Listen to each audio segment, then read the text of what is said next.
What's up, guys? You are on Flip with Rick, and it is moi, Rick Ginn. And today we are just going to deep dive into getting arrest records. And no, I don't want you to get arrested, but I'm going to give you a valuable resource today to find motivated sellers that honestly, most people actually avoid this. You see, I found out this technique actually a long time ago by accident. I actually dealt with a gentleman that was being arrested that needed to get his house taken care of. And after I saw what a great deal he gave me, and I looked at like 2 or 3 other people I dealt with, why not, guys? Do you think arrested people are any different than you and me? So, guys, without further ado, let's talk about arrest records. I'm going to walk through this. And after that, if you guys want to hop on a one-on-one mastermind with me, go over to Wholesaling Houses for Real, get registered there, click the link on today's video, and you can get lined and we can do a one-on-one. I'm going to try to talk to as many people as I humanly possibly can today. So without further ado, let's get into it. What are we talking about arrest records? And what the heck am I talking about here? Well, good people get arrested. Good people do dumb things, and good people get put in situations where they actually need help. And if you truly want to be a wholesaler, you have to dig. I mean, really dig to find motivated lists, motivated sellers, so you can get the best wholesale deals. In fact, we're all talking about like realtors and they're getting their commission stripped from the buyer's agent. The reality is it's not enough servicing. They're going to have to learn how to prospect. The really cool thing as a wholesaler is that's all you do is learn how to prospect. It is your number one skill set to market to motivated sellers. So what I want you to do is look at the arrest records. If you want to do them or not, have an unbiased opinion, set your ego aside. Remember, we're not here to judge people on why they contacted us. We just want to create the best win-win situation we possibly can. And that's why I like to do arrest records. And I know a lot of you guys are probably thinking like, well, what are we really looking for? I'm going to tell you the exact type of arrest records you're looking for and the ones you really absolutely want to avoid. So arrest records, it's actually, I can't make this video any simpler than I can right now. So number one, how do we pull the arrest records? I thought about doing a screen share and everything with you, but like this is so simplified. I'm going to make this like super, super simple. The best way is first, I always start off with my local sheriff's office. Now, most sheriffs are delegated at the county level. So like I'm in Martin County, I would look up Martin County sheriffs. If you don't believe me, you can Google it and you can pull up. And what you're looking for is recent arrest records. Now, remember, they don't have to be an inmate to be arrested. So what you're looking for are the most recent bookings. Now, you're going to have to sort through some crap, okay? And it's actually quite interesting what people get arrested for. So if you love to see what's going on in the community, this is actually a great way to start with it.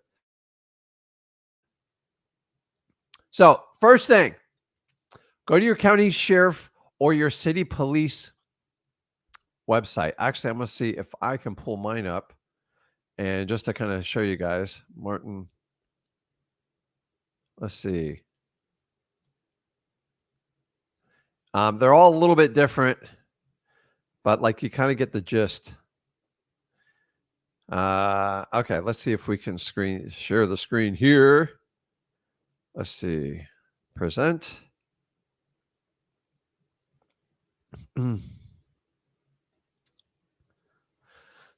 So guys, this is your typical sheriff's office. And if you look down here, you can look at all sorts of ways. Some call it public's request, corrections, resources. And what a lot of times do is I have to call and find out. And it'll actually give you steps on how to do everything. Now, let me see here. I pulled it up before. Let me hop off this screen for 1 second. let's see. Oh boy, they have everything. So you can look up corrections. Okay, so let me show you what I'm looking at. Present, share screen.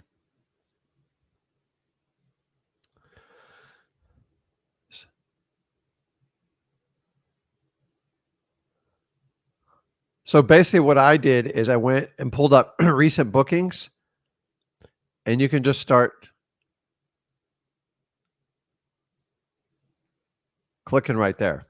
And now you do have to go through each and every one of them to take a look and see what they're up for.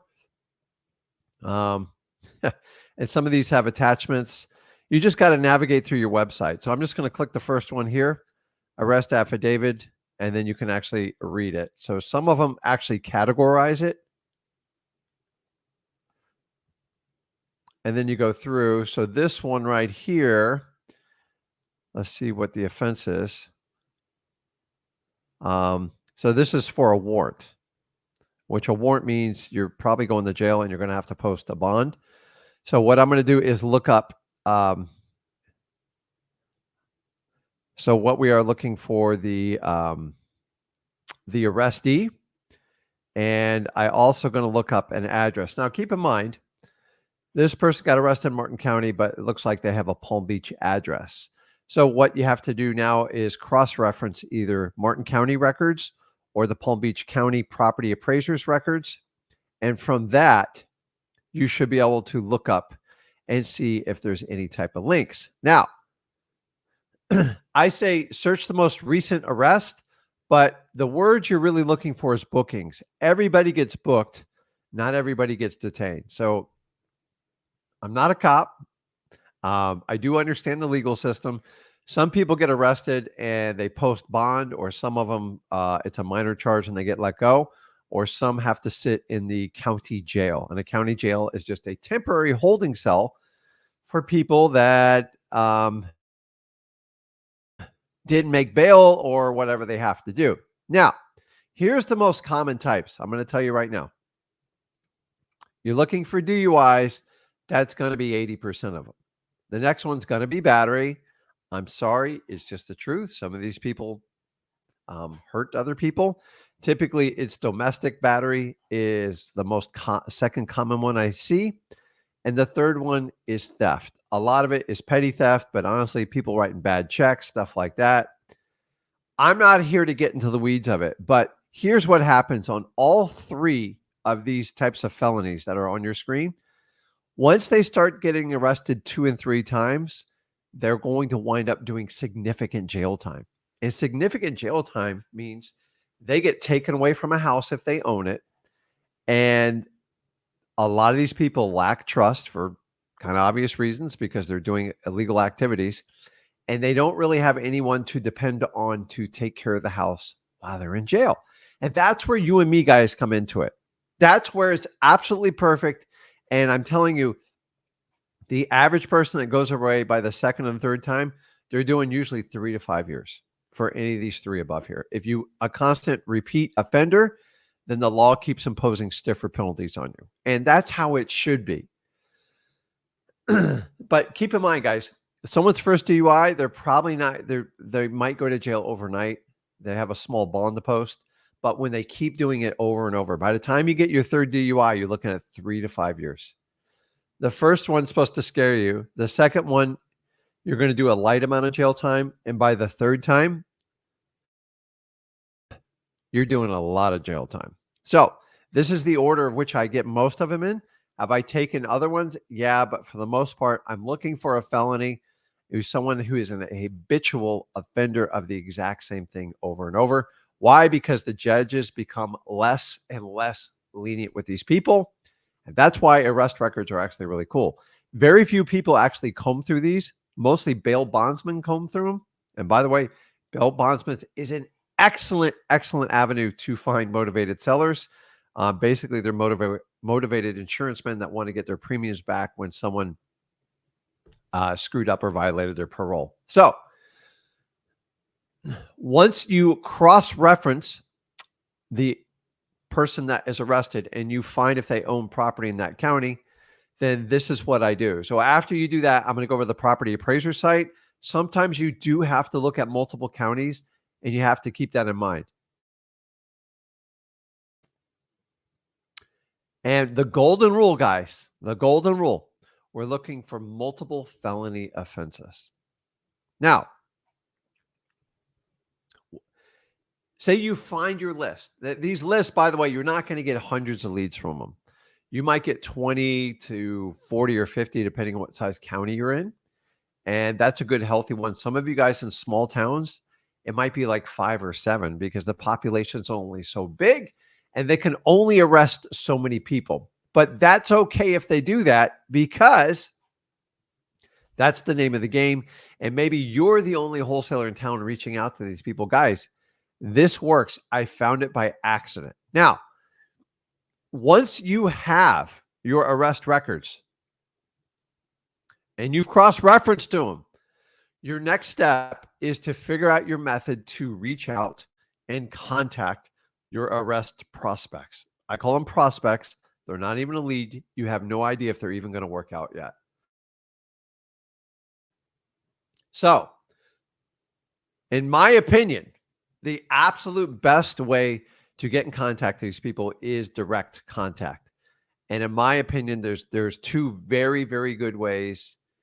And then I'm going to give you 2 other options that you can create. So let me put the one in here. Let's see.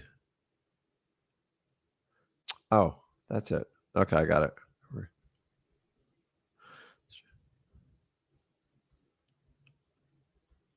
So the quickest way to get a hold of everyone is going to be a cold call, guys. Cold calling is king in this. All you have to do is, once you get the property owner's information, you just have to skip trace that data. You choose which service you want to use, and you just call them.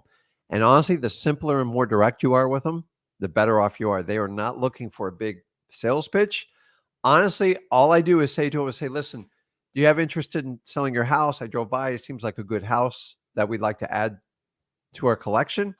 And it's simple as that. I do not talk about their arrest records. I don't do anything. Now, I will tell you, texting is extremely powerful, because this is how most of these people are going to communicate. And do not overlook a good SMS text blast on this.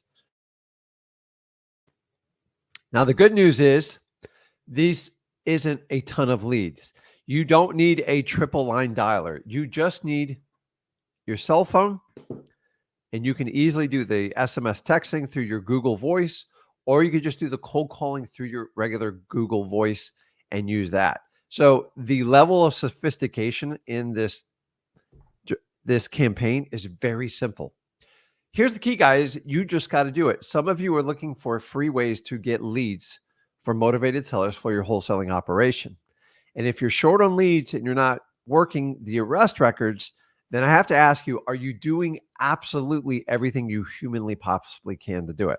The answer is obviously no. So listen, if you're short, do the arrest records. It doesn't take a lot of time.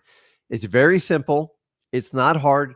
And you know what? You might get an extra 500 to 700 leads in a calendar year. And you know what? I got to think there's 2 or 3 deals in there somewhere. Now, here's the cool part. If you go, hey, listen, Rick, this guy gives me the creeps. I don't want to do business with him. He's freaking me out. That's fine. In wholesaling, you choose who you want to work with. Now, I've never gotten enough deals where I just tell people no because I don't want to deal with them. The only people I get rid out of my life are the scam artists, the 100% liars, and the people that just fake everything. And you will have some of that in this. But the reality is, guys, drama, it equals money. I'm sorry. The one thing you are going to get with your arrest records campaign, you're going to get a lot of drama with it. And there's no way around it, because keep in mind, you have a captivated audience, and you've got to understand that to make it work, they're trying to get your attention. And I've had these people go on like really long rampages, but like, don't worry about it. Okay. Drama equals money. If you can fix drama means other people have problems. The thing is, you just don't get caught up in that drama personally at all. It's all on you. Okay. But you will have drama. You're going to get a lot of their life stories. But remember the rules on dealing with a motivated seller. As long as you're safe and you're in a safe environment and you can engage them to build your rapport building skills and get an amazing conversation, that is the element of how we get great wholesale deals. Why would it be any different for like an arrest record? There's absolutely no difference at all. And guys, this is it. You can't just get through this without talking to them. And those of you that want to talk to them via text, you have to switch them to a phone call because a lot of inmates, a lot of bookings, they like to text a lot because it's very discreet and they don't have to deal with humans. So you have to be different. You're actually going to have to step up and get their consent if they want to sell the house. If they are, then great. Just be flexible with them and help them out with absolutely everything you can. So once again, the best way is always going to be cold calling and doing text, in my opinion. Now, if you want to add 2 more services to that, if you don't do that, you can always do direct mail, but you don't have as much time because some of these people are going away for years in less than like a month or 2. So there's really not enough volume. Now you can mix it in your regular direct mail mix, but I'm just telling you, you need a little bit more speed. That's why I prefer cold calling and texting. Or the third one is reverse driving for dollars. And I'm going to give you a caveat on it. You ladies out there, I know some of you guys are a lot tougher than the guys. Don't do anything you don't feel safe doing. So this is not a requirement, but if you can get direct contact with either the phone, a text, or like a reverse driving for dollars, and you feel safe and secure, then go for it. If you're a lady and you're uncomfortable doing this, either don't do it or bring a gentleman with you. And who knows, you get somebody to like help you beat on all the doors and knock on them. And remember, reverse driving for dollars, you can just put a note on the door. So you can get in and out, but I'd rather have somebody watching you or have your husband go out and stick it on the door instead of you. And you just do the logistics of it. Because let's face it, you ladies are much more organized than the average men, and it works out well with that. So remember, guys, drama. Drama equals money. So anybody who wants to go through the arrest records, it is simple. It does not take a ton of training. If you want to learn more on how to do this technique, or you want like an additional video, then I want you to go right here, freewholesaling.com. Me and my son have created a 100% free course. And honestly, if you are brand new to wholesaling or you're frustrated and you bought a course from someone else and it didn't get you anywhere, I got good news for you. I'm going to give my 21 years experience. My son's going to give away his 7 years experience. We created this course over 3.5 years ago, and we're the only teachers in the wholesale space that actually give all our content away for free. That's right. Yes, I do have a Flip with Rick program, and I show people how to get in that for free. But I want everybody to go to freewholesaling.com. Number one, I want you to get started. If there's a 90%, 95% failure rate in the wholesaling industry, then why would I take everyone's money when only 5 to 10% are going to take the action? So me and Zach flipped it on its head. We're not a guru. We don't like teach like they do. We actually do this business. And I want to find the people that are watching right here. Go to freewholesaling.com. The only thing you're going to do is exchange your email and you get complete transparency on our course. Listen, every guru downloads our course. They take our information. We're the only ones that show everything up front without charging you a penny. And I challenge anyone else out there to do it because we need to be helping people out instead of just like collecting these giant course fees and then still having them come over to freewholesaling.com to figure it out. My goal is not only to get you the first deal, but easily to make your first $100,000, guys. I love wholesaling. I am like the biggest advocate of wholesaling, and anybody who participates in wholesaling, I feel for you because this is a tough business, but it is a absolutely rewarding and fun business. And if you want to change your life and your trajectory and you're interested in wholesaling, go to freewholesaling.com. I'm telling you, it will help you out a ton. So guys, listen, if you're here for the first time, do me a favor, make sure you smash that like button. And for God's sakes, make sure you're subscribed to this channel. Getting ready to hit 100K here shortly. Hopefully you guys can get us there faster. And you know what? You subscribers speak loud. I never base my worthiness on subscribers. I base it on the amount of connections I make with people and how many wholesalers I help figure out how to get out of the matrix through wholesaling. Some people do it in a few months, some take a few years. Either way, you're unique. God only made one of you, and I want you to be successful in wholesaling. I absolutely want everybody to be successful in wholesaling. I think if we all win together, we make money together, then amazing things can happen. But join us on our YouTube channel here, soon to be 100K. And then, guys, we've just got started. So I know a lot of people are like, oh, the Ginns, they can never stick around. They'll never make it. It's so hard to do. I'm here to tell you, we're absolutely going nowhere. We put out more videos, more content, and we share more deals and do more deals with our students, our partnerships, everything. Why? Because people trust us, and we actually do deals with everybody all over the country. Listen, you don't need to hide behind a fire paywall to figure out how to do wholesaling. Just find people that are actively doing it. Go to freewholesaling.com. Go to your local RIAs. Find somebody to help you out with this business. I believe if you just get started, you actually want in wholesaling. So if you got started, pat yourself on the back, because that's one of the biggest obstacles that you are ever going to find on it. So with that being said, let's jump over to questions. Now, if you guys want to, let me pull this up here. People ask me, listen, how do I come on the live stream with you? And I'll show you. It's real simple. I know Zach normally does this, but it's not that hard. Okay, let me share my screen here. Let's see here. Okay, so if you want to jump on the live, here's what you need to do. Go over to our Facebook group. 121,000 wholesale investors. It's like no other group. We don't allow spamming here, and we try to keep all the gurus out, even though they try to sneak in every time. Then basically all you have to do is click on the link on how we get started. And here's what I'm going to do extra for you guys. Let's see here.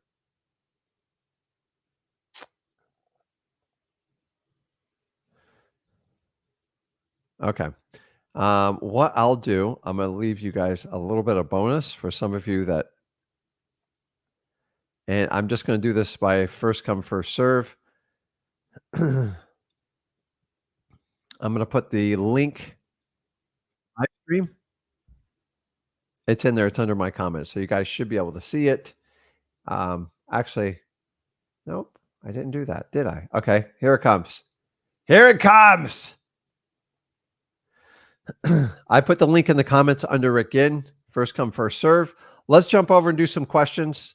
Yeah, I forgot to put the link up, so I just put it in there for you guys. So different way you guys can view things. So I think it'll work.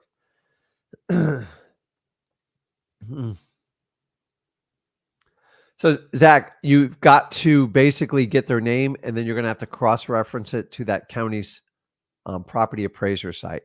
And keep in mind, sometimes your counties are closely niched in. They could live in like Palm Beach and they travel to like St. Lucie County. So you got to kind of just do a Google search and then go in the property appraisers and work on it from there. The link's under the comment on Rick Ginn. Make it super simple for you.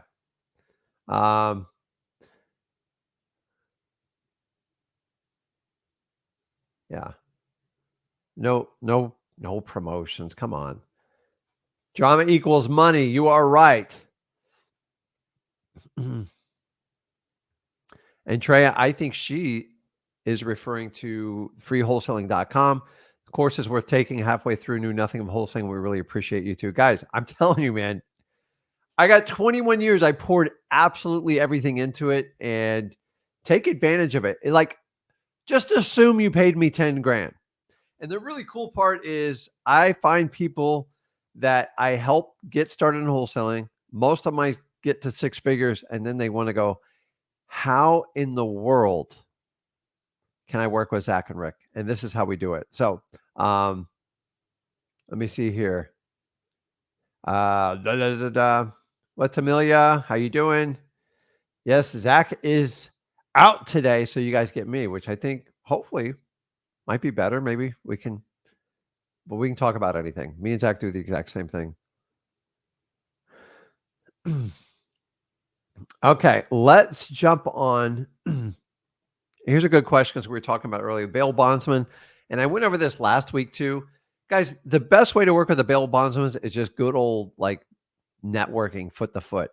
You can't call them. You can simply send them an email, but they're very unique people. And if you don't know what I mean by like that, when you meet them, you'll understand they deal with some of the most ruthless people in society, and they have to deal with them at their weakest time in their most vulnerable position. And they have to talk about a lot of money. While a bail bondsman is so valuable is because if you have to put up like a $100,000 bond, they typically charge a 10% premium, and it's basically an insurance policy. They get 10 grand and they post the bond. And if you do everything correct, you go to court, whatever, then you basically lose your 10 grand and that's the fee. The other option is they can sit in jail and not post bond. Nobody wants to do that. Or they have to put up $100,000. This is where the bail bondsmen really come in. A lot of time people put up their mom's house for collateral. I see it all the time. And then mom doesn't have the ability to make any type of payments. And if they don't make those payments, it becomes a problem. Now, some of them put up the house for a lien just to post the bond, the insurance bond for the bail bondsman, or sometimes they put up the house as backing to pay the entire, if it was $100,000. So that being said, that's where you come up with bail bondsmen, not the easiest people to deal with. Most of them have had it in the family for generations after generations. So let's see what else I got. Okay, so let's jump on. We're going to try something a little bit different today. I see how many people we can get on a live stream and help them out with it. So the only thing I need help with you guys when we do this is just have your question and try not to ask like 5 questions all at once. I would do the same too, and I know you're trying to take advantage of the time, but let's see how many people we can get through. And the more questions we get, honestly, the better this comes out. So let me jump on here. Let's see. I put the course information along the bottom. I said if you haven't started out. And then here's what we're going to do. I am going to randomize this a little bit. Rick, you there? Can you hear me? Rick. Uh-oh. Wait a minute. Rick got bumped. Let's try this again. Aaron, you there?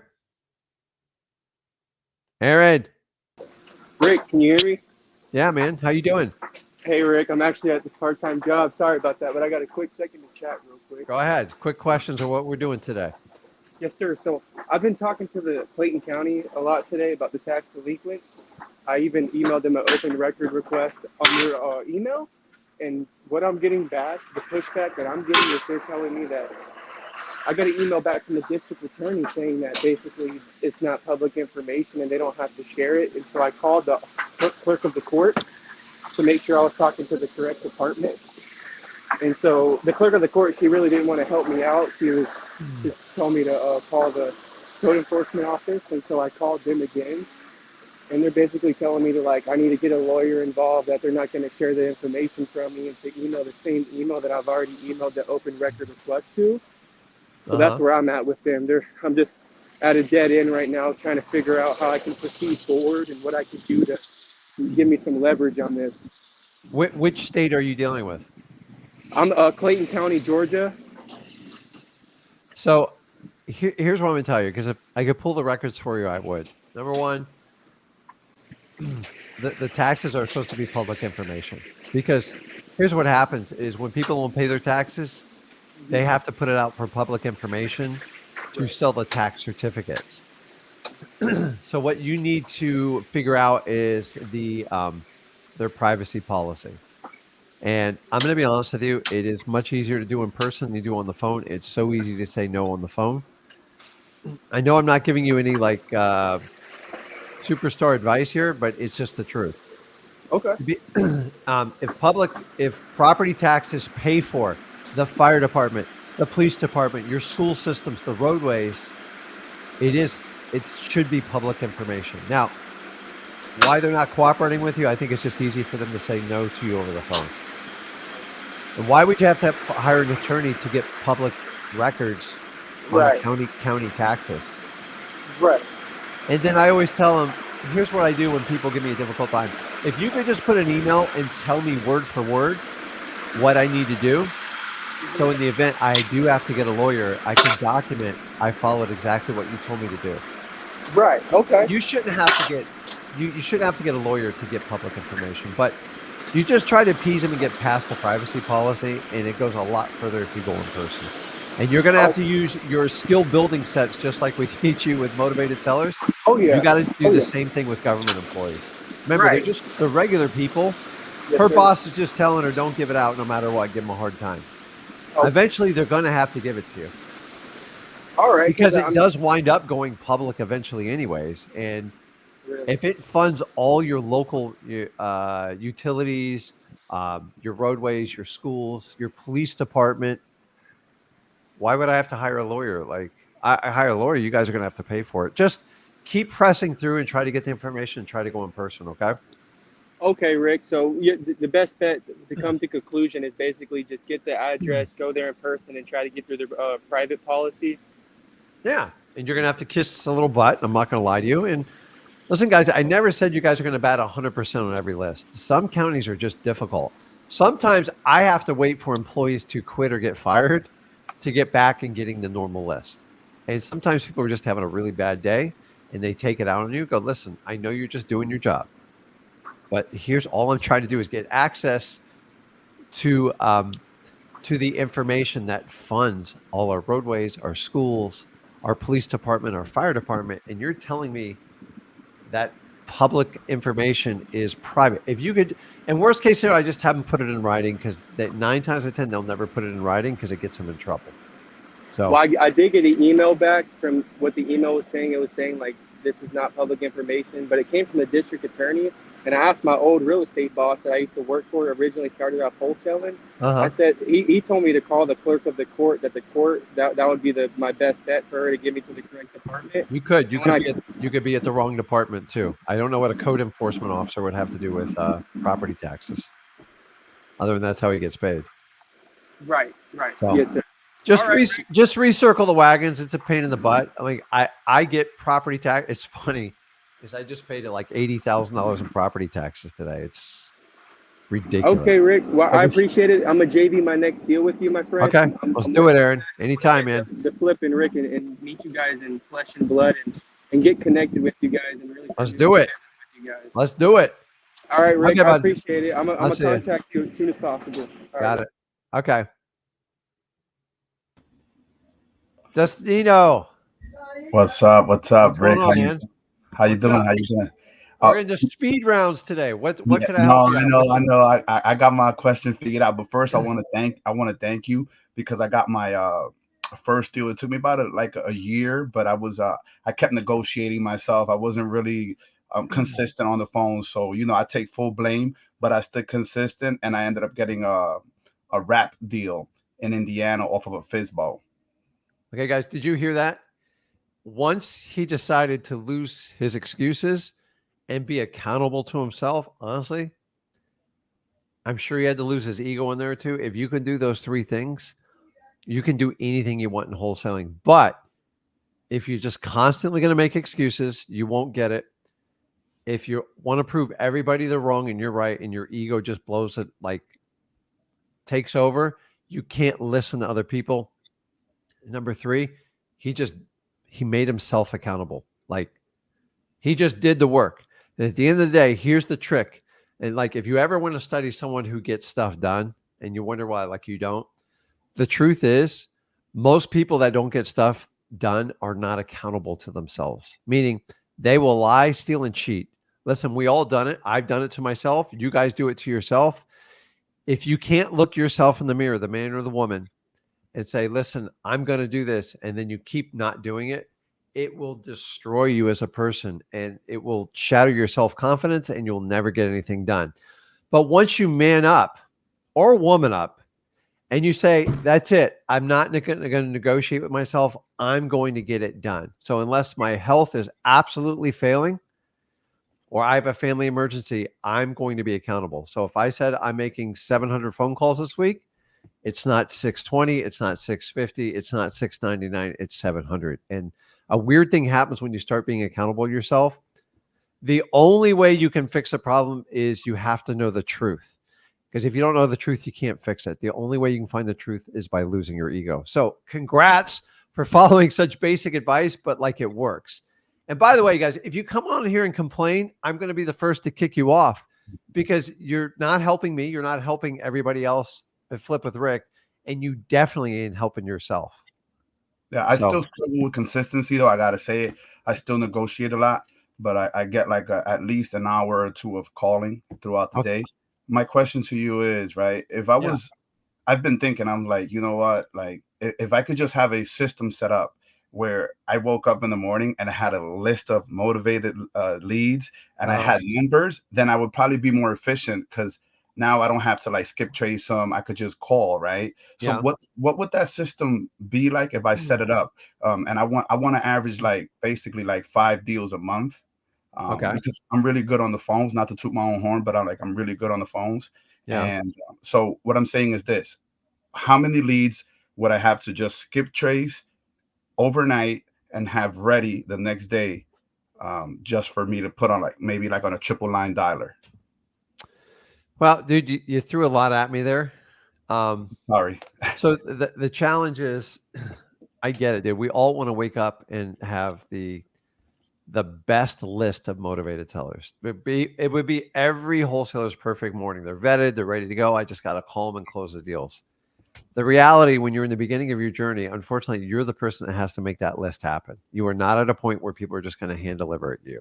And honestly, if you're having people hand deliver it, it means you've graduated to the delegation phase and you have people doing stuff in your business.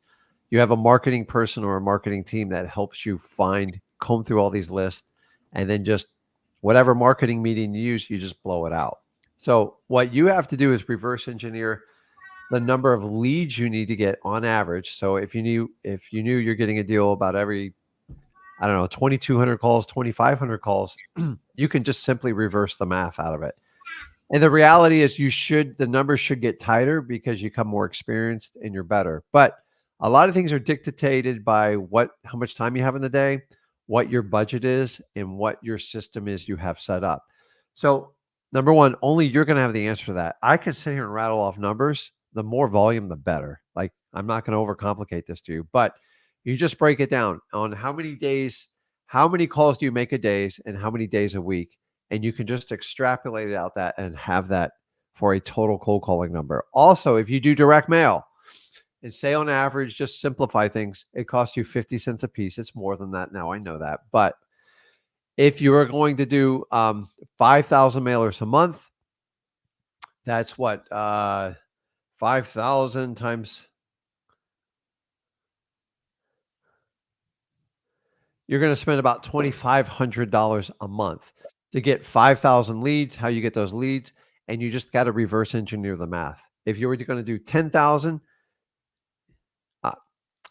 I'm sorry, the 5,000 is 2,500 a month. If you did 10,000, it'd be $5,000 a month. And number one, you got to make sure you got the staying power. You got at least 3 months money for it, because anything you do in 1 month can be risky in wholesaling. It does take time. So what I would do is simply build you a chart and just reverse engineer from the type of deals you've done, how many phone calls it's take, and then you can easily reverse that just for cold calling. Then you can decide if you want to add texting to it, if you want to do direct mail or anything like that.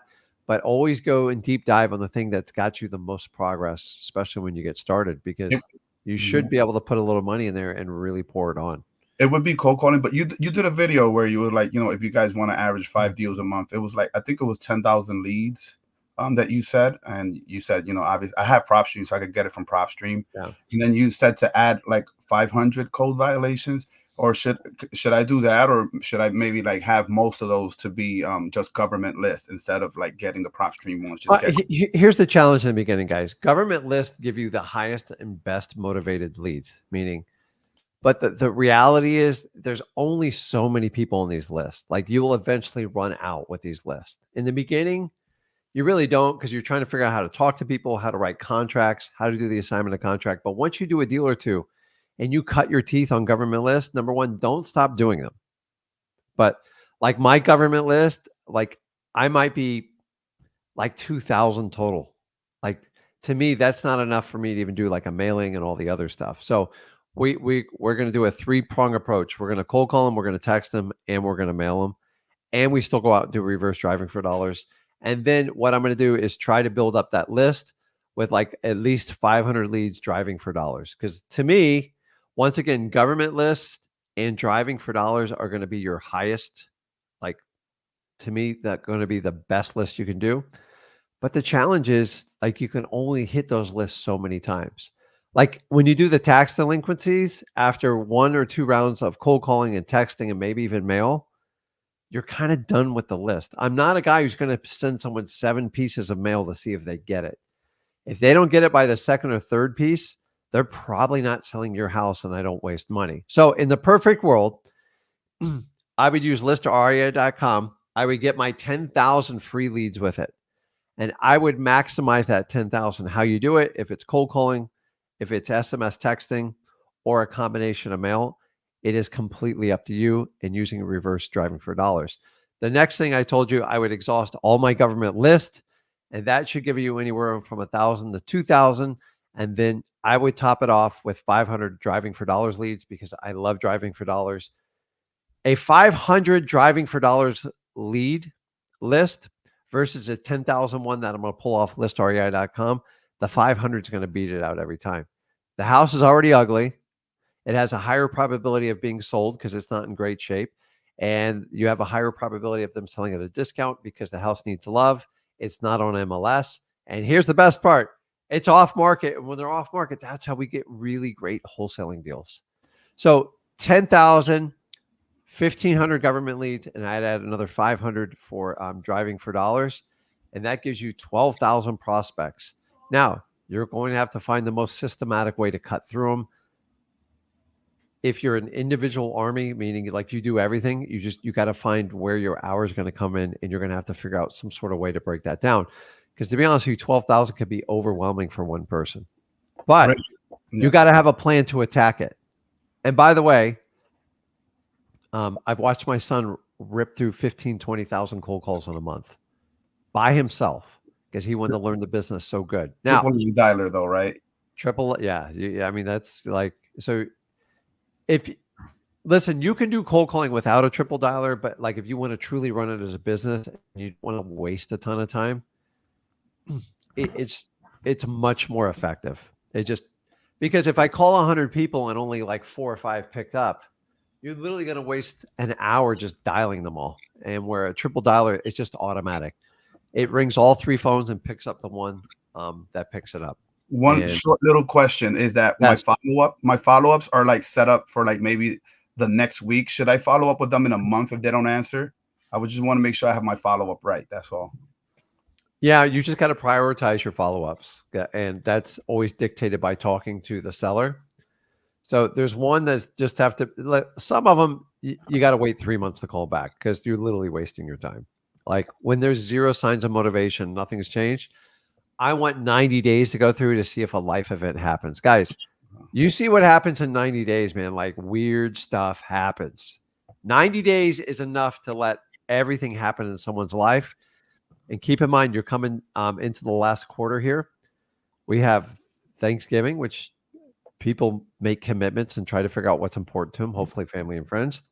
You also have Christmas. That's where people spend a lot of money and they want to be with their loved ones and they want to prioritize their life.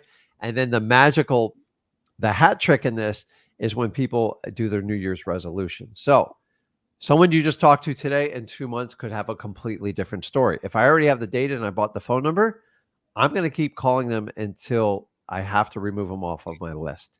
And that is the key.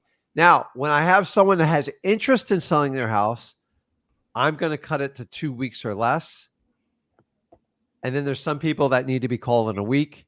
And there's some people that got to be called like every other day or every day because you're just waiting for them to sign a contract. So you should be able to break your follow-ups into 4 distinct sections. Some people like to do it in 3. The bigger your database is, you're going to have to go to a 4-prong approach because you can't just sit. You will not remember who to call unless you create a task inside of like Podio and do that. But That's what I'm if doing. they have no interest, they don't express anything, I'm going to put it in a 90-day rotation. And guys, here's what's the really cool part. If you really run your CRM like a business, after like a year, you have enough data just to get through 3 months of follow-ups. It's like getting a whole free list and everything like that. In the beginning, it's actually easy. After about 6 to 9 months, it actually gets overwhelming. And that's a good thing because a lot of the 70% of the deals are always going to be in the follow-up. But you can't just have like a 2-prong approach to follow-ups. Wait 1 month, wait 1 week. Everybody's a little bit different. Remember, the hot priority. And you can also do like color codes on them too. Yeah. Green, yellow, red, and then I don't know, purple we call dead. All right. Thanks a lot, Rick. God bless, man. Appreciate Okay, it. you got it. Okay. So, guys, the link is just look under Rick Ginn comments and click on there. Have your questions ready. And okay, I'm trying to organize through here. Ron, what's going on, buddy? I've been seeing you waiting patiently, man. What's up, man? What's up? So I talked to a seller yesterday, and he was selling a property that was kind of messed up, but he mentioned that he was sick and he was trying to sell some other properties. And he ended up sending me a list with like 37 different houses, properties that he was trying to get rid of. Mm-hmm. I don't know how to go about it because it's so much. Should I do? This is easy. I'm going to make this super easy with you. So when did you get the list? Yesterday. How old is the gentleman? I didn't ask him how old he was. I'm probably approximately in 50s, 60s. Old man like me, right? Okay. So did you see how the properties were titled? Is it in his personal name or in a like an LLC? So it's an LLC. It's under 3 different LLCs. They're like, depending on how bad they are, he has them under different LLC. And how many total properties? 37. Okay. Did he indicate that he wanted to sell anything at a discount, or like, did he tell you what his story was? Yeah. So he said that he was he's actually sick, and his doctor told him he can either work on properties or live. You know what I'm saying? So he made his choice. Like he's gonna start working on the properties, and he actually sent me a list, and it's very detailed. It has the repairs, how much the repairs are, like what needs to be done, his bottom line for all the properties. Did you look on that chart to see what percentage of them were vacant? Yeah, they're all vacant. Except one is being rented out right now and it's completely done. All the rest are like in the middle of being. Okay. So yeah. I'm gonna show you, and I'm gonna give you the pros and cons, because this is a typical case that if you haven't come across, it's going to come across. And right off the bat, it seems very overwhelming, right? Like, oh my God, 37. So you said 37? Yeah. Here's what you do. What most of it, so this is what I call as a professional landlord. You are at risk of the guy sucking so much of your time and getting nothing done. Here's how you solve the problem. Okay. Give me just 1 or 2 of your most tired, weak, vacant properties. Okay. And just do evaluation on that and do a test offer. If he wants retail for that, you're going to have 37 additional fights on your hand. Now, the fact that he's sick and he wants to make a life change could be huge. So which state are we in for this? I'm in Detroit, Michigan. So, Detroit's very unique. You know that, right? Yeah. The area that I picked is like, it's right by the water. Yeah. And it's in a good area. It's by Chrysler's plant. It's like, it's a good area. Now, here's the good news is I actually do deals in that area, but I work with very, very specialized wholesalers because Detroit's like door to door. It's like one's good, one's bad. Right. I would just, I would test them on one property and see what value you come up with. Okay. And if you take the most tired pieces like crap property, Hmm. that should be the one you get your best deal on it, and see if he's even going to work with you. How did you get a hold of this guy? I did driving for dollars. Saw There a you go. distressed house. Yeah, I called him up, and See, he that's was like, perfect. "Yeah, driving for dollars works the best to me. Like the PropStream list work okay, but Mhm. driving for dollars, man, that's the best." Well, I tell you what, if do you have any interest in JVing him if Arnie are good, or do you have buyers for him? So I do have one buyer that I work like closely with, Mhm. and he kind of wanted me to be like his hands and feet in Detroit. He's from Washington.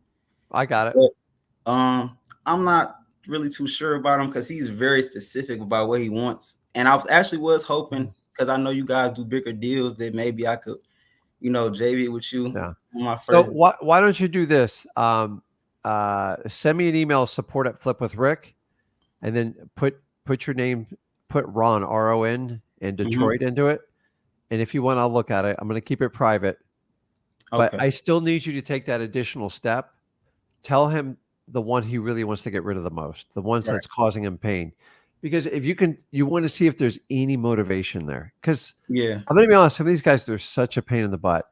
I've had them where they want you to write 37 contracts or they want you to write a letter of Yeah. intent. And Mhm. here's the problem. I'm not a guy that buys bad properties to get the good properties, because if you have one really good one and one really bad one, it means you don't make any money. Right. So now, if he's really sick and he's been doing all the work himself, it sounds like he does all the work himself, right? Yeah, that's what it sounds like. It could be some really bad stuff. But just by looking at one of the properties, you'll get a quick feel and a temperature of what type of person you're dealing with them. Mhm. There are professional slumlords that just all they do is collect the rent and they never help their tenants out. And Mhm. honestly, those properties kind of suck. Uh, and then there's ones that want absolutely retail for absolutely everything. So do the one test. Give me your tired, give me your weak, give me your poorest one, and see what he'll do with that. If you want to send that list over to support at Flip with Rick, I'll look at it internally. Yeah. But I need you to gauge him on one property, okay? Yeah, I'll give him a call, engage him on the property. What he's asking for so far though, it's almost like he knows the business, because they're like the ARV 70% minus repairs, and then that's what he wants, like that number, right? Like he's asking for like $10,000 or $15,000. It might work, dude. Send it Yeah, over. Let's look at it. I got you. But guys, I want you to understand, when you get someone does the power, I'm the big landlord. Mm-hmm. I got to tell you, I've pitched probably 50 of them. I've only done 2, and I had to get help. There were like 50 plus properties. But what they do is they start to take your contract and then they leverage against other wholesalers. Then they Mm-hmm. never stop. And so they're smart. They know how to use people. And to protect yourself, you got to find out, is there truly motivation, or is he just old and wants tippy top dollar? Right. And here's also what I say to him, Ron. I go, listen, if you're interested in a win-win situation, you give me a good deal. You give me a fair deal, I'll give you a fair deal, and we can back into this, make it work. I'll do it. But like, listen, if you want like full retail for properties you haven't taken care of, I'm probably not going to be your guy. And they've got to reach to you somewhat. So I want you to find some sort of sign of motivation, and I want you to be very hesitant when you deal with them. Like, I go, listen, I'm all about buying. If it's 37 good quality properties, I could probably pay you more, but like he's already telling you he's handing you a headache. So go find the worst headache, and if we can make one work, you can probably make 3/4 of that portfolio work. Okay. Detroit is unique, though. It is like Yeah. it's crazy, but there is a Yeah. market out there for them. But and especially vacant properties in Detroit can be really challenging because someone's got Yeah. to keep up with them. So test them on that one. Send me the email, support at Flip with Rick. And just don't tie up all your time on it, is what I'm telling you. And like, if you can get them to do like one, and what I do is I write one contract, and now once I get him to give me permission on one, now you can play with them. And what I do is I stretch it out, and I see if I can get that one sold. If that one gets sold, you make a great profit, then we go and tack the entire spreadsheet. But here's typically what they do. They're like, give me 1.89 million and you can have them all. Well, we'll be here forever trying to figure out those numbers, especially in Detroit. Right. So a lot of times you take 1 or 2 properties, you find out if you get a deal, and you throw it on the market. And we go back to whoever is, if you partner up or you partner up with me, is then we find someone that can just take the whole thing. Right. And then you will find the tolerance of them. But guys, listen, when they own 37 properties, they are not your average landlord. So they're not stupid. Even if he's sick, he's going to be a guy with a lot of wisdom. And you just got to kind of use your charm to flatter people. But always go with the ugliest one, because he's going to try to avoid that property with you. And he wants to give you that property last. You want to do it first. Okay. And then you'll find out what the tolerance. And if you have one painful conversation, I just saved you 36 others. Yeah. So my favorite, guys, is people that own under 4 properties that put them in their personal name. I know they were never meant to be a landlord. Right. And they thought this was going to be super easy. And the fact that they don't even do the legal protection, nor do they understand how the accounting works. And those people will usually just cut and run on you. My experience, once they have 4 more, they've had those properties. How long do you think he's had those properties for? They've been ranging from like 4 years ago to like, I think like up to 8. Like he's been buying them over, and they're all, that was the other thing I was going to ask. Like they're all on the same 3 blocks. That could be good. It could be bad. Okay. Some investors like, I once bought 4 houses on a cul-de-sac. Okay. You know why? Because the guy owned 4 properties and it actually worked out. And it was huge. And so a lot of investors love, because I can put, you could have someone, I can put my mom in here and do like I can live next door to her and take care of it. People will pay top dollar for that stuff in this world. Right. Maybe an investor wants having all your rentals on one street or one block is powerful for them, because they can send one guy to go house to house to do all repairs. So actually, if it's in proximity, it just depends on what area of Detroit it is in. And we got to find out, like, if it, is the entire neighborhood in there vacant? And you're just gonna have to get out and kind of peek out there and take a look at it. I'm gonna let you go after this because I know you got stuff to do. Yes. But that's kind of my last thing. It was hard finding comps. I've been using your 100 rule because a lot of the houses in that, it's an area in development, so there's nothing but land or distressed houses. So it's hard for me to find a good comp. So you got to find out what the ROI is on a rental in there for an investor. So what would someone pay in those? And then you're going to have to kind of do some guesstimate on damages, because, by the way, these type of landlords, they usually run them into the ground at the very end. Okay. I just dealt with a landlord that was running an extension cord from the neighbor's house through the window because they got the meter taken off because I guess they never paid the bill. Okay. People are resourceful, man. You got it, Ron. Just dig in there and send me that email. I look forward to it. All right. Thanks, Rick. Okay. Awesome. Matthew, you there? Yeah, Rick. How are you? Good. What's going on, man? Can you hear me good? I hear you perfect, man. How are you? Yeah, I'm doing great. Again, thanks for the content. You and your son are like rock stars in my eyes. Thank you. But I appreciate it. Not everybody feels that way, by the way.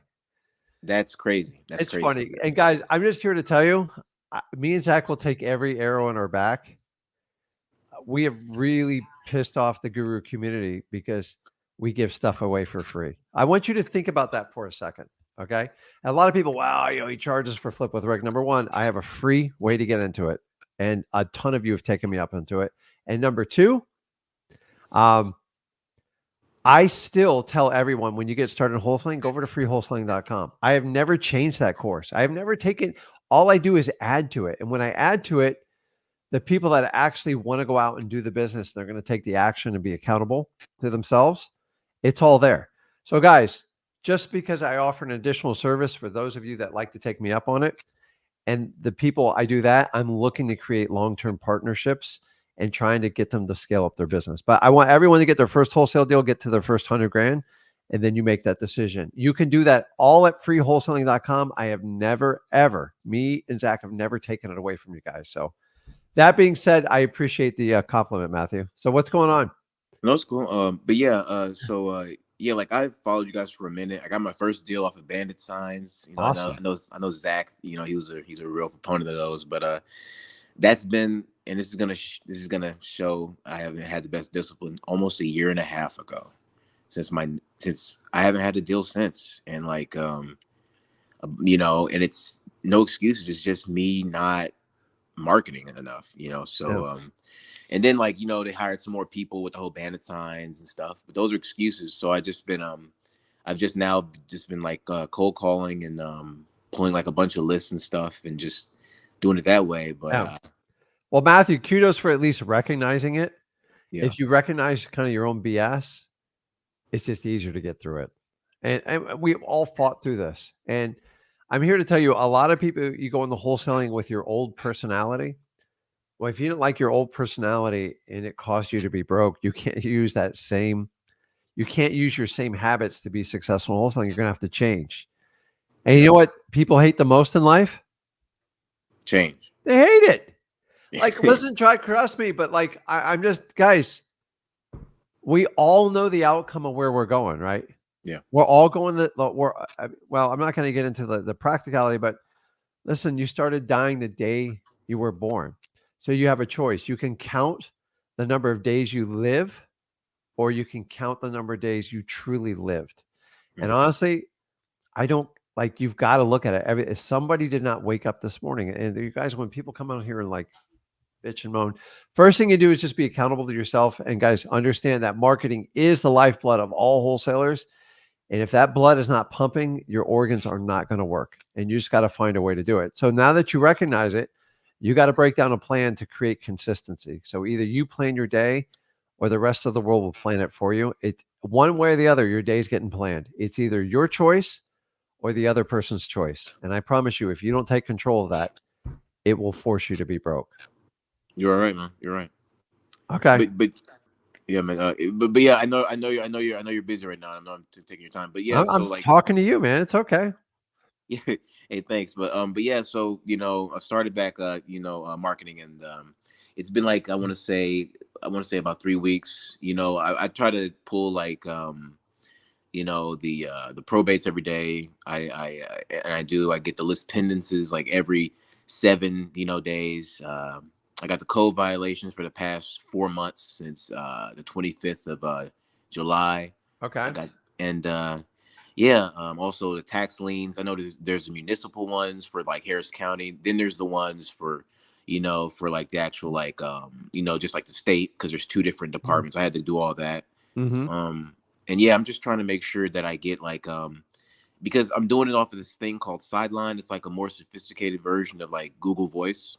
Um, Uh-huh. you know, but because costs are low compared, because I don't want to put as much money in the batch yet, but I'm going to. But yeah, so I'm just trying to get at least 10 contacts a day. It's mostly no's, but I know it's a numbers and volume thing. I remember you said volume makes up for quality, so Yes, it that's does. the thing. That's the thing. But yeah, man, I'm trying to get at least 10 to 15 contacts a day. I already cold called today. I'm at 6 for the day, 6 no's.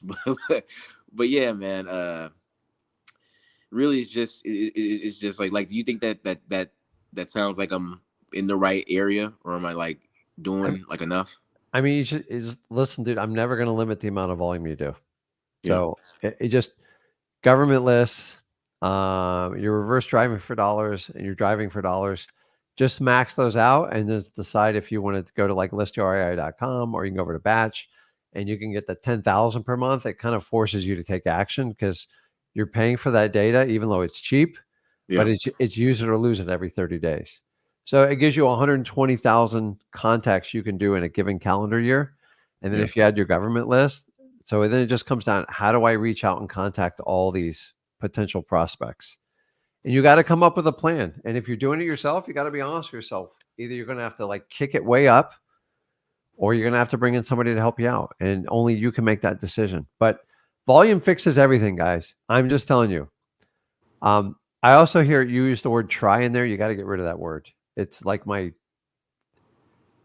ask Zach what happens when an employee says, I'm going to try this. We don't try anything. If you're going, it's a must, and you're going to get it done. Try means if I don't get a positive experience immediately, I quit. And that's the problem with the word try. Yeah. And Right. so I just kind of, listen to your own vocabulary and start like writing it down, and you'll notice patterns. When you say the word try, it means it's like throwing up a goal and saying, I ain't really going to like try, but like, I'm Yeah, going it to try sounds by sticking conditional. it up. So Yeah. like the word try actually makes you weak right off the bat. Like so just get rid of those and then just dial in how you're going to get the X amount of contacts per month. And Will remember, do. you get 30, 31 days in a month. Like it's not rocket science. I love when people go, I'm doing 10,000 a week. How many did you do today? 12. Yeah, like, dude, the plan's not going to work. Yeah. Either your plan's flawed or like you must be working 24 hours a day. So just come up with a plan to attack it. I can't, when people go, oh, somebody said the other day, I go through 30,000 pieces of data a month. I'm like, walk me through it because you're almost doing more than I am. I'm like, no, I can't get a deal. I'm like, no, once we walked through it, it wasn't 30,000 pieces. It wasn't even close. I think it was like 3,000 total. So just break it down. You got to have a set plan for your marketing. And the only way you can do it is break it down. How many you need to do a day, a week, and then you can start bringing it down per quarter. But if what you're doing right now is not working, scratch it. Like if you're not getting deals and making money, just start over. Because doing it the wrong way is not going to it's just going to keep you busy. And you know what busy makes you, right? Broke. There you go. The business people are the brokest. They are, because they keep doing the same thing over and over, thinking it's some way going to miraculously change. Dude, I've done this. I'm not a hypocrite about it. But like sometimes you got to sit around and get like, what the hell am I doing? I'm not getting anywhere. So your body has this ability, especially your subconscious mind, to do things that keep you busy because it soothes your soul. Yeah. But deep down, you're not getting anywhere doing it. And remember, we actually want to become rich. We don't want to look rich. If you want to look rich, Amen. you got to be busy as hell. You got to be busy. You got to be making your car payments. You got to make your mortgage payments, and you got to look good.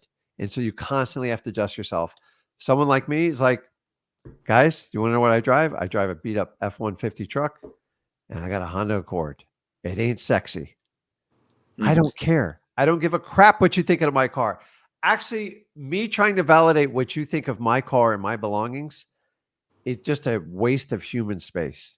It does not make you any better. And I will go even a step further. If you're going to brag about your Lamborghini, I saw somebody bragging about a Porsche. Guys, listen, a Porsche is not a high-end car. It's a nice car, but it's not like a baller's car. I'm sorry, unless you got. And you're into boats. I remember you. Yeah, I do. $1 million barely even gets you to the game on boats. Because it costs you $3,500 a month just to store the damn thing, and it's going to cost you another 10 grand a month in fuel. So I love boats. I don't want to go broke. I like fishing boats and I like good sized boats. But the reality is, I'm waiting for certain events to happen so I can easily buy the boat I truly want as a dream, and it ain't going to be cheap. Amen. And you'll never see me shooting videos and doing that stuff in it because it doesn't help you guys out. Do you really think a guy with a Lamborghini is going to help you out? No, he's just trying to flip me and make me. Correct. So, okay, you paid $400,000 for a car that soon's going to be worth like $150. Yeah. I don't want you to teach me a damn thing because you're not very bright. Guys, it's already proven people flash. What do they call it? I see. This is where Zach's really hip and I'm not. You guys put it in the comments. Your swag or whatever. Dude, I could go buy anything I want. Like it's like so I could buy almost any piece of real estate I want. I can buy any car and boat I want. But like, I don't want to buy shit I can't afford. It's stupid. And so, dude, just redefine what you're doing.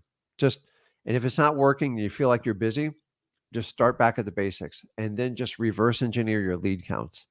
And then find a way. If you set you want to do 10,000 contacts a month, you're going to have to find a way to, what is that, like 300 people a day? I'm not trying to do 10,000 contacts a month. I'm on like a Google Voice. It's like a more sophisticated version. Yeah. I'm just trying to do at least like there it is. It's peacocking, right? Not at least. At least. But I know you have vocabulary. But so I love this as peacocking. It's strutting.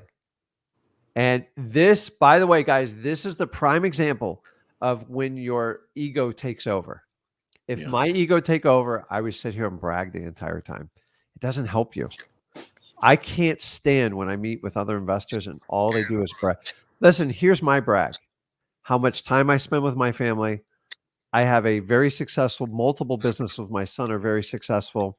And I invest in assets. which gives me time, which I can travel anywhere I want in the world. To me, that's strutting, peacocking, like whatever you want to do. A Yeah. car and stuff, dude, you get so bored with it after 2 or 3 months, it's just a waste of time. And then you got to worry about the car. And the car does nothing but go down in value. And the reality is most Americans sit there and buy crap they can't afford. Why? Because they want to look ultra rich, but they don't want to become rich. And if the sooner you can recognize it, the easier it is. Because the reality is, if I give you $100,000 or $10 million, it would be the exact same outcome. If you don't know what to do with it and you don't know how to control yourself, why do they tell you every lottery winner is usually broke within a year or two? Because they don't understand money. Yeah. So money's very smart. It will reward the people that take care of it, and it punishes the people that buy stupid stuff. And by the way, I've been on both sides of the equation. I know which one I like better.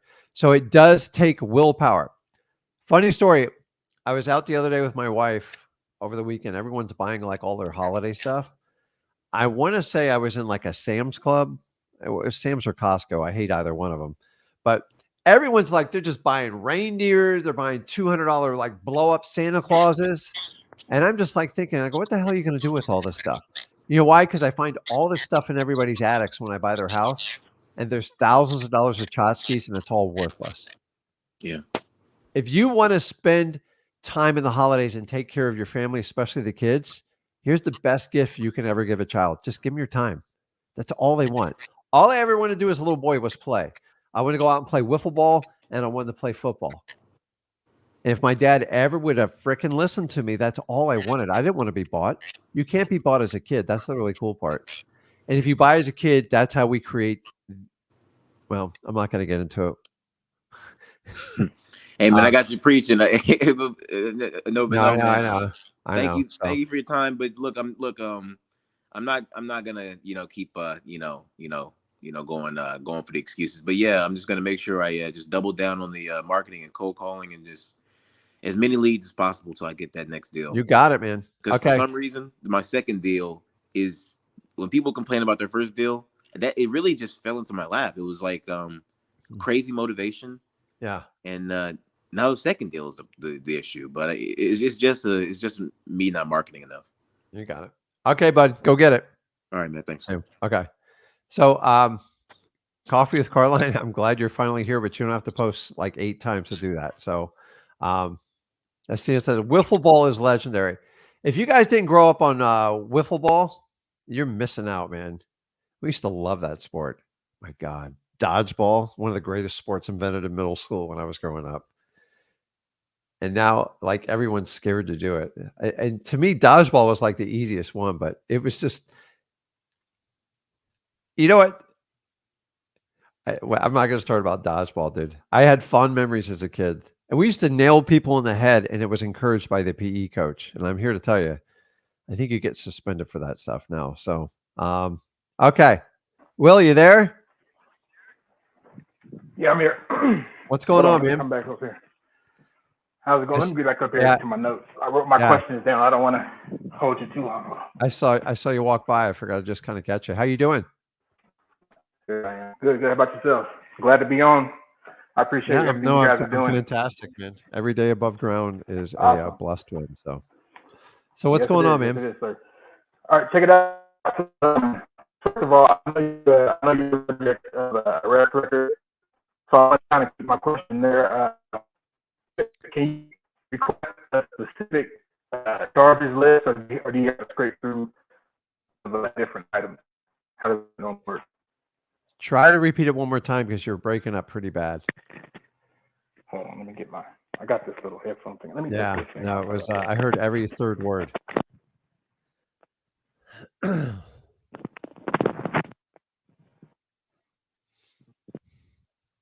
you hear me now? Yeah, no, it's perfect. Okay, go again. Let me turn my volume up because I can't hear you now. Can you hear me now? How we doing on sound? You're good. You're good? Okay. Anyway, so about arrest records, can we pull like a specific list? Meaning like if we go to say the what would it be, the sheriff's office or whatever, can we get like specific? Well, charges? Do we have to scrape through the whole deal? all of them are different. Some of them will have like a master list, which is phenomenal but rare. It will have the person that got booked. It'll tell you the arresting officer, and it'll tell they'll tell you the statute. They'll give you the number, Okay. and then they'll usually tell you what it is, and then they'll tell you if they posted bond or they're sitting in jail. Now, I look for bookings because everyone's a booking.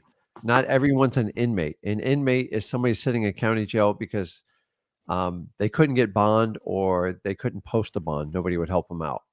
So Okay. either or, and then you just organize them. But like the hard part is taking that information and then you got to scrape it against the property appraiser site. And if you have an area where you have a lot of counties that intersect each other, unfortunately, you usually have to look at like all four because someone could Okay. just be they could be driving back from like Disney and get caught in another county. I And see. now I will tell you the ones I forgot to add, the major ones is when they get arrested for a warrant. It's like instant jail time. It means they basically been on the run and they're going to Okay. have they're typically going to have, it means they were on probation and they probably did something stupid. They missed a check-in and then they enter a warrant for the arrest. Once you get a warrant for arrest, you're going to jail. Like Automatic. Okay. unless you've never ever gone. And people always trying to like, hey Rick, what's the best cases? I already told you it's DUIs, battery, and theft. Do not judge a book by its cover. And if you ever feel like you're at risk and it's like you feel unsafe, just skip it. Like you get some weirdos in there. I'm not gonna lie to you. I would never let my wife do the arrest records. She's small, she's tiny, and I just wouldn't want anyone taking advantage of her. So guys, any of the gals that are thinking about do this, please just get help with it because the last thing I ever want to do is risk your safety. It's just Yeah. there's a lot of psychos in the world. You don't want to do that. So, but arrest records is Thank you. straightforward. You look at the bookings, you look at the charges. I just look to see if it's like a felony, and then I try not to get too deep in the weeds. And I just so if there was 15 arrests, and by the way, Saturday night's the biggest arrest night. Period. It's like Friday, Saturday is where 80% of the arrests are going to come from. All right. And that's it, All guys. right. One more question. And Yes. this is it. Real quick. So I have a property that I placed under contract.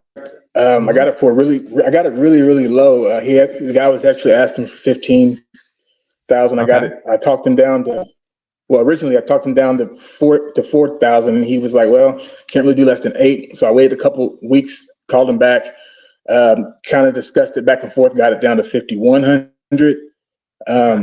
But the property itself, it needs quite a bit of work. So I've been having trouble. I'm in Missouri, so of course, with that being a non-disclosure state, it's kind of hard to find. It's kind of hard to get like comps and get the ARV since everything is you can't find the sold price. I got it. Is that So like how you would I have it go under about? you have it under contract right now? Yes. And how much does it need like an entire renovation, like down to the studs or I would say, yeah. I mean, most of it is just dirty. You know what I mean? Like when you look at a picture, sometimes it looks worse than it actually is. Being in the house, it didn't seem like the house was like creaking or anything when I was walking through it. It was more or less just really dirty. They kind of let it go. They had renters in there who kind of tore the place up. And how'd you find this lead?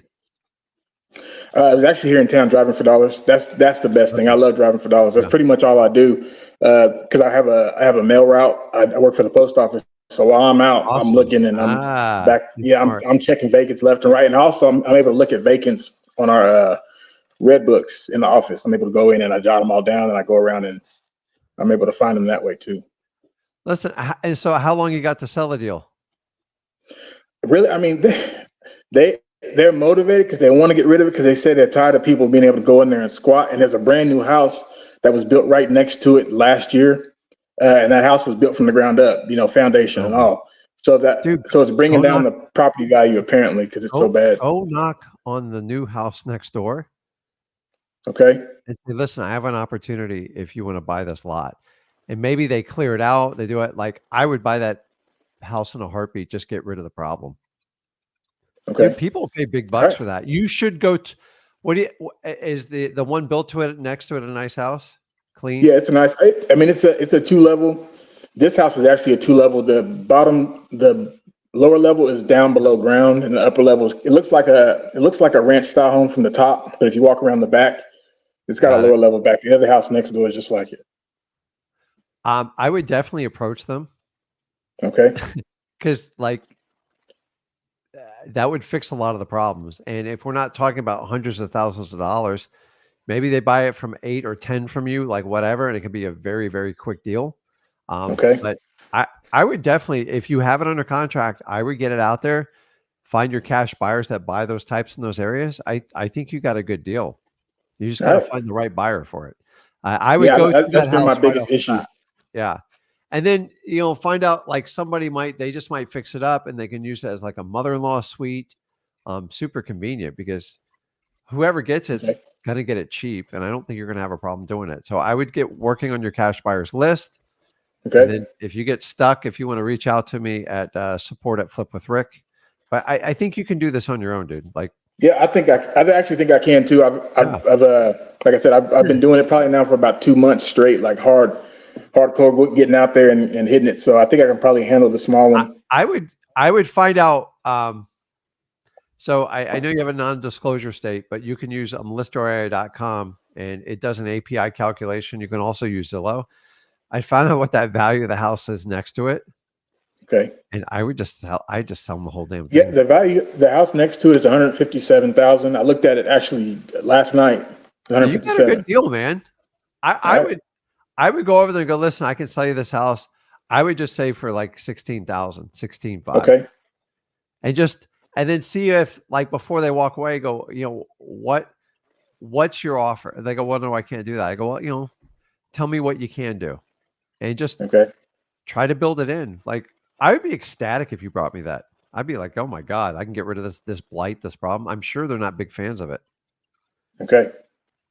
Good deal. Guys, Well, driving appreciate for your time. dollars because he can see it. It's in his market. And now he's just got to find a way to sell it. So he's going to start with the neighbor and then you got to get on your cash buyers. But like, dude, that's cheap, man. I know Missouri's a different type of market, but if you got $150,000 houses next to it,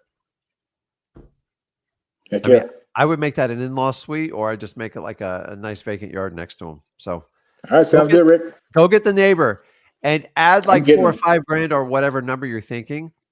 Because Okay. when they turn it down and they give you a counter offer, you want to make them feel like they gave you like Okay. you I gave got them you. a good deal. So if you ask 10 right off the bat, they're going to come back to you at 7 or 8.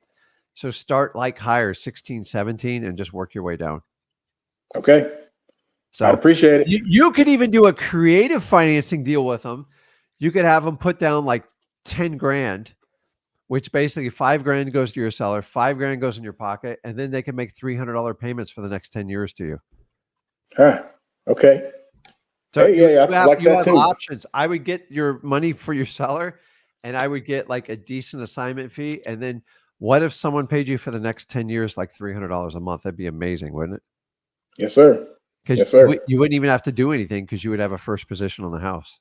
So I That's love beautiful. that shit, man. Okay, get it, Will. Awesome. Appreciate it. Okay, see you.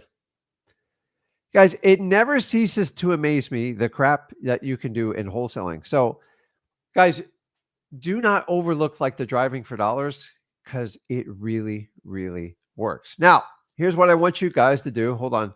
I missed a few comments.